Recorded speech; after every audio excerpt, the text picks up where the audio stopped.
Recentemente, a gente viu uma movimentação bem curiosa na política brasileira.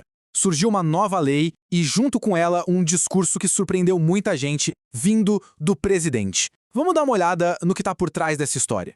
Para começar, olha só essa frase do presidente Lula.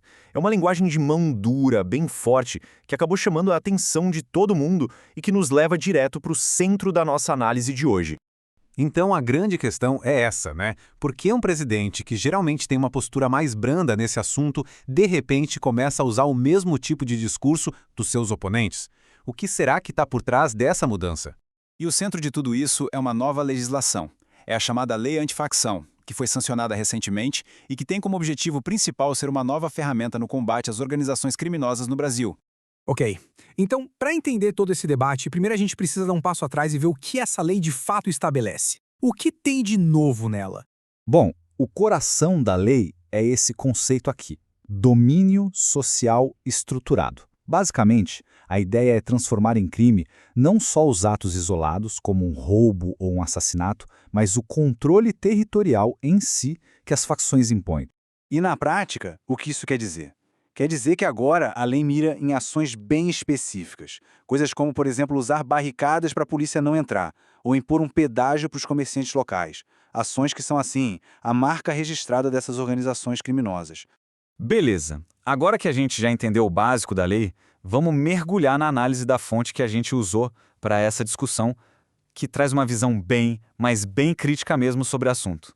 E aqui a coisa fica bem interessante. A crítica central da fonte é basicamente uma provocação. Ela coloca lado a lado o que a lei chama de crime para uma facção, como controlar um território ou a economia local, e o que, segundo a fonte, o próprio Estado também faz. É uma crítica que vai na raiz da questão, questionando a própria legitimidade da lei.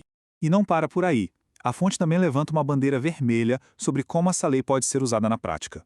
Ela alerta para o risco de ser distorcida para fins políticos, sabe? E o exemplo usado é o do 8 de janeiro, sugerindo que esses conceitos de domínio e intimidação são tão amplos que poderiam ser aplicados em outros contextos. Agora, um ponto que a análise considera fundamental são os vetos do presidente. É importante olhar não só o que foi aprovado, mas também o que foi tirado do texto final.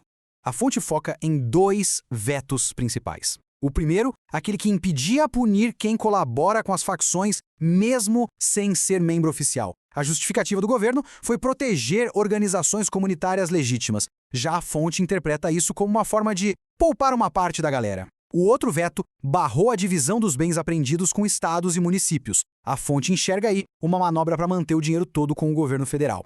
E vale lembrar um ponto bem importante que a fonte destaca. Essa história não acabou, não. O Congresso Nacional ainda pode analisar e derrubar esses vetos. Ou seja, o texto final da lei ainda pode mudar. Certo. Então, no fim das contas, qual é a jogada política por trás disso tudo, segundo a análise que a gente está vendo? A tese principal da fonte é que essa nova postura de mão dura, na verdade, não seria genuína. Seria mais uma performance, sabe? Uma ação isolada que não representa uma mudança real de pensamento ou de política. E a razão para essa desconfiança toda fica bem clara quando a gente olha o quadro geral. A fonte contrasta essa única lei com o que ela descreve como um histórico de ser conivente com a criminalidade, além de uma agenda política de mais impostos e de um Estado maior.